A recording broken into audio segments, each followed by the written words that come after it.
Good morning students.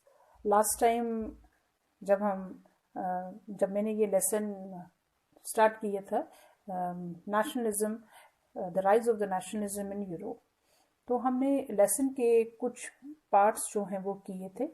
Specially जैसे कि अब आपको मैं याद दिला दूँ, हमने किया था कि किस तरह से जो है पूरे यूरोप में जो है एब्सोल्यूट मोनार्की, उसके लिए सभी जो है आवाज़ उठा रहे थे। ठीक है, तो उसमें हमने उसके डिफरेंट चैप्टर के डिफरेंट जो है पार्ट्स लिए थे। अपना लिबरल नेशनलिज्म लिया था। आपको पूरा लेसन का मैंने बेस ही बता दिया था कि लेसन का मेन जो है बेस क्या था, कि लोग जो है इस एब्सोल्यूट मोनार्की से तंग थे। ठीक है, पोप हो गया, फिर उसके बाद प्रिविलेज क्लास थी, कुछ एरिस्टोक्रेट लोग थे, ये अपने राइट्स को एंजॉय कर रहे थे, और आम जो पब्लिक है, आम जो लोग हैं, जिसको मैंने आपको बताया कि वो मिडिल क्लास लोग थे, वो इस एब्सोल्यूट मोनार्की से बहुत ही परेशान थे। वो चाहते थे कि हमें क्या मिले, कॉन्स्टिट्यूशनल मोनार्की आए हमारे कंट्री में, और क्या बोलते हैं, सिंपल वे हम कहेंगे, वो डेमोक्रेसी चाहते थे। ठीक है, तो इसमें मैंने आपको बताया था कि लिबरल नेशनलिज्म क्या है, फिर उसके बाद कंजर्वेटिज्म का बताया था कि वो उनकी आइडियोलॉजी किस तरह की थी। फिर मैंने बताया था आपको नेपोलियन बोनापार्टे के बारे में, वो किस तरह से एंटर हुआ, उसका एंड किस तरीके से हुआ। आज हम करेंगे यूनिफिकेशन ऑफ द जर्मनी।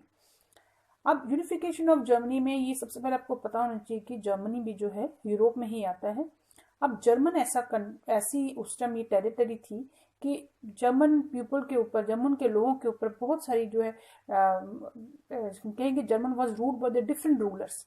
तरह तरह के रूलर्स जो हैं, अलग अलग रूलर्स जो हैं जर्मन के किसी पार्ट में जो रूल कर रहे थे। ठीक है, और एक कंसेप्ट आया था उभर के, यूनाइटेड नेशन, या हम कहेंगे नेशन स्टेट, वो नहीं था।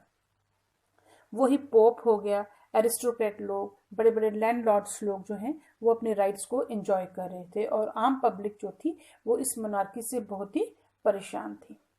अब क्या हुआ कि लिबरल जो मिडिल क्लास थी, जो किस में बिलीव करते थे, लिबरल नेशनलिज्म में बिलीव करते थे, कॉन्स्टिट्यूशनल मोनार्की में बिलीव करते थे, या हम सिंपल वे में कहेंगे वो डेमोक्रेसी चाहते थे। ठीक है, वो चाहते थे, क्या चाहते थे वो, कि इस जो हमारा जर्मनी है, जिसको वो अपना कंट्री मानते थे, जिसको डिफरेंट रूलर्स जो है रूल कर रहे हैं अपने मन मर्जी से, इसको ये एक मतलब एक यूनाइट हो जाए, तो एक हमारा एक नेशन बन जाए, जर्मन नेशन बन जाए।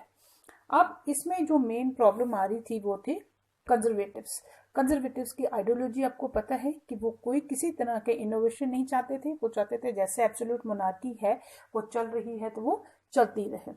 ठीक है, अब पर क्या हुआ कि अब उनका थिंकिंग जो थी कंजर्वेटिव की, वो अब थोड़ी बदल चुकी थी।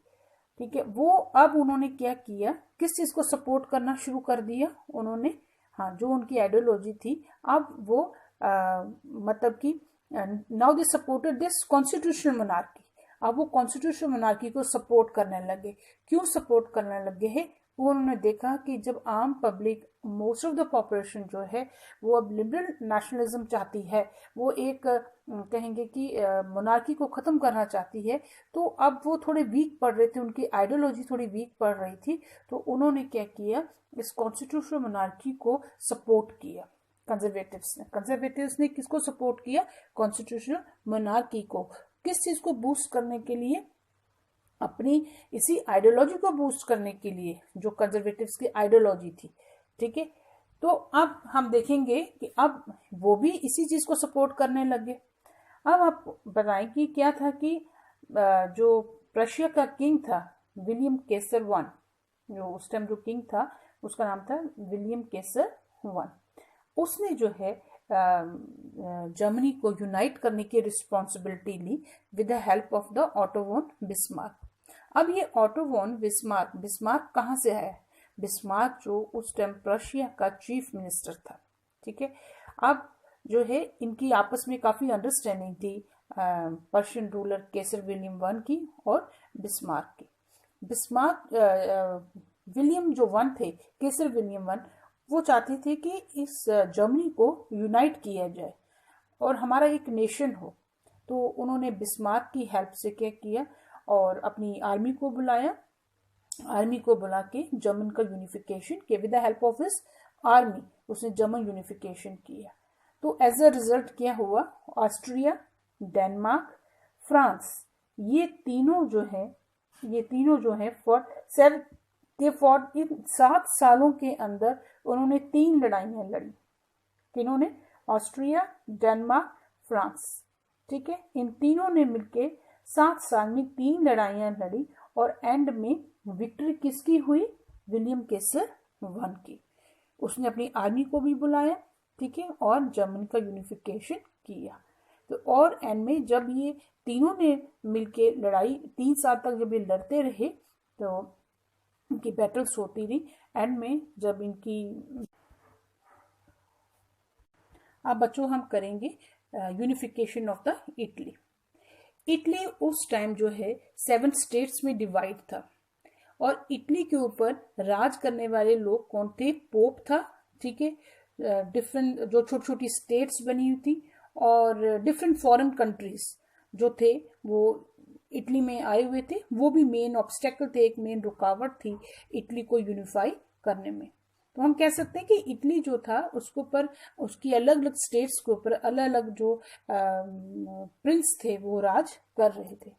अब इटली जो है मेन जो है 4 पार्ट्स में डिवाइड था, ठीक है।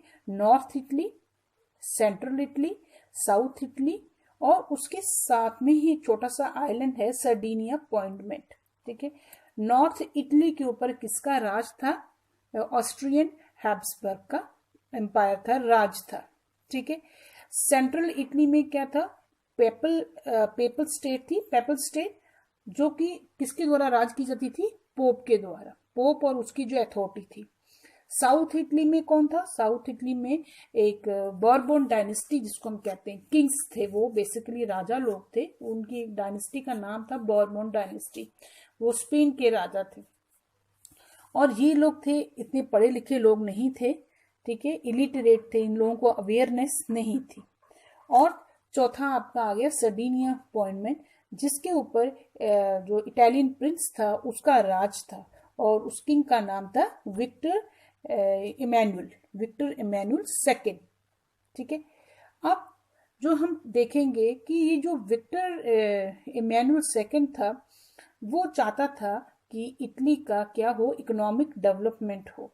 तो और मतलब इसको यूनाइट करने के लिए वो बड़ा ही कहेंगे बड़ा ही इंटरेस्टेड था। वो चाहता था कि इटली एक यूनाइट हो जाए। अब इटली का जब यूनिफिकेशन हुआ तो उसमें हम मेन क्रेडिट जो है विक्टर इमैनुअल सेकेंड को ही जाता है। हालांकि उसने अकेले ने नहीं किया, उसकी हेल्प करने वाले बहुत से लोग थे जिन्होंने इटली का यूनिफिकेशन किया। उसमें से एक उभर के सामने आया जुसेप्पी मेज़नी। अब इस जुसेप्पी मेज़नी जो था, इसने क्या किया, इसकी यूनिफिकेशन की, इटली की यूनिफिकेशन के लिए जो है सीक्रेट सोसाइटीज बनाई और जिसको यंग इटली कहा जाता था, ठीक है। फिर उसके बाद मेज़नी का जो साथ देने के लिए एक और पर्सन सामने आया, उसका नाम था गैरिबेल्डी, ठीक है। इन दोनों ने मिलकर जो है इटली की यूनिफिकेशन के लिए बहुत ही अपना रोल प्ले किया।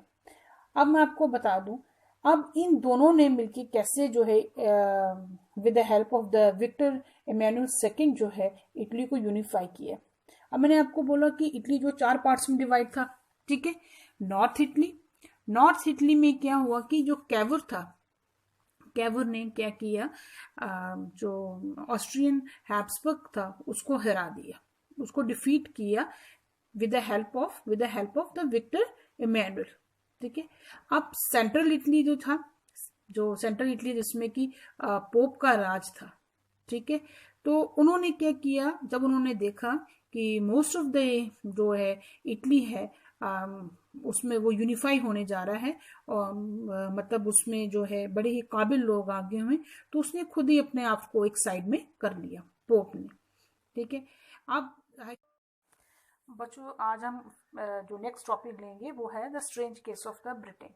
ब्रिटेन जो कि आइलैंड कंट्री है जिसमें डिफरेंट आइलैंड्स हैं, तो उस टाइम ये इसके जो मेन जो आइलैंड्स थे वो थे स्कॉटलैंड, ठीक है, इंग्लैंड एंड वेल्स, और दूसरी तरफ जो थे और 2 आइलैंड थे वो थे northern island north Ireland and नीचे था उसके रिपब्लिक ऑफ आयरलैंड।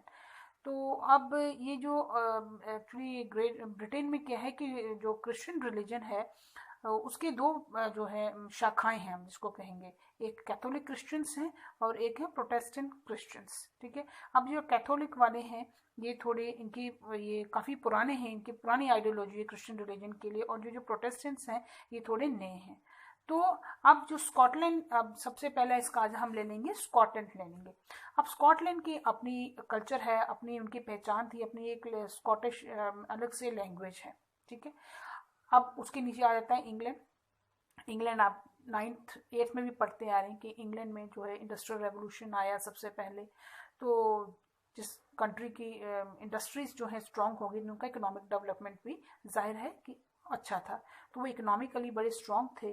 तो क्या बोलते हैं, इन डिफरेंट आइलैंड्स में इंग्लैंड ही जो है सबसे ज़्यादा स्ट्रांग था। तो वो प्रॉस्परस हुए इंडस्ट्रियल रेवोल्यूशन के कारण, उनका पार्लियामेंट भी स्ट्रांग हुआ।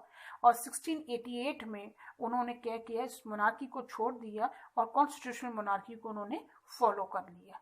पर वो कौन से फॉलोअर थे? प्रोटेस्टेंट क्रिश्चियनिटी के फॉलोअर्स थे। अब जब ये अपने आप में कितने स्ट्रांग बन गए, तो उनके साथ में जो था वेल्स भी था। उन्होंने क्या किया, इंग्लैंड अपने ग्रेट ब्रिटेन को यूनिफाई करने के लिए उन्होंने स्कॉटलैंड जो है, उन्होंने स्कॉटलैंड को भी अपने में मिला लिया, क्योंकि उनका इन्फ्लुएंस ही इतना ज़्यादा था। ठीक है, और जो वेल्स था, वेल्स को भी उन्होंने अपने साथ मिला लिया। अब उनकी परेशानी रहेगी नदर्न आयरलैंड और Republic of the Ireland. Republic of Ireland जो है वो आज भी जो है इनसे अलग है, और नदर्न आयरलैंड जो है, नदर्न आयरलैंड, अब ये क्या करते थे कि प्रोटेस्टेंट्स जो क्रिश्चियंस होते थे उनकी ये हेल्प करते थे। तो 1707 में इंग्लैंड ने क्या किया, एक एक्ट बनाया, एक्ट ऑफ यूनियन के तहत उन्होंने क्या किया, उन्होंने स्कॉटिश कल्चर को इतना से वो टोटली सप्रेस ही हो गए थे, उन्होंने अपने आप में मतलब स्कॉटलैंड को इंग्लैंड के साथ मिला लिया। Act of union between England and Scotland हुआ, तो उन्होंने उनको अपने आप में मिला लिया। अब स्कॉटलैंड जो थे वो कैथोलिक क्रिश्चियनिटी के फॉलोअर थे, उनका अपना रिलीजन था, पर उन्होंने उनको अपने साथ मिला लिया। वेल्स जो है उन्होंने इंग्लैंड ने वेल्स को भी अपने साथ में मिला लिया। क्यों मिला लिया? क्योंकि वो उनका इन्फ्लुएंस बहुत ज़्यादा था। अब रह गया नदर्न आयरलैंड। नदर्न आयरलैंड में वैसे ही जो प्रोटेस्टेंट क्रिश्चियंस ज़्यादा थे, तो उनको कोई इतनी ज़्यादा प्रॉब्लम नहीं आई, नदर्न आयरलैंड को उन्होंने भी अपने साथ ही मिला लिया। इस तरह से जब स्कॉटलैंड, इंग्लैंड, वेल्स ये तीनों मिले, तीनों आइलैंड कंट्रीज जब मिले, तो ये क्या बना? ग्रेट ब्रिटेन बना। ठीक है, अब जब आयरलैंड भी इनके साथ हो गया, तो ये क्या बन गया? United kingdom. तो इस तरह से जब ये चारों आइलैंड्स मिल गए, तो ये क्या बन गए? यूनाइटेड किंगडम बन गए। ठीक है, तो हालांकि इसका रिवोल्ट किया वॉल्फ टाउन ने, पर वो अपने आप में एक प्रॉस्पेरस टेरिटरी था एक इंग्लैंड, तो वो फेल हो गया। उन्होंने कलेक्टिव, जब ये इसका यूनिफिकेशन हो गया और कलेक्टिव आइडेंटिटी के लिए उन्होंने एक फ्लैग बनाया, अपनी एक लैंग्वेज, इंग्लिश लैंग्वेज को मेन रखा, नेशनल एंथम बनाया। इस तरह से 1801 में जो है यूनाइटेड किंगडम क्या हो गया? एक यूनाइटेड किंगडम बन गया।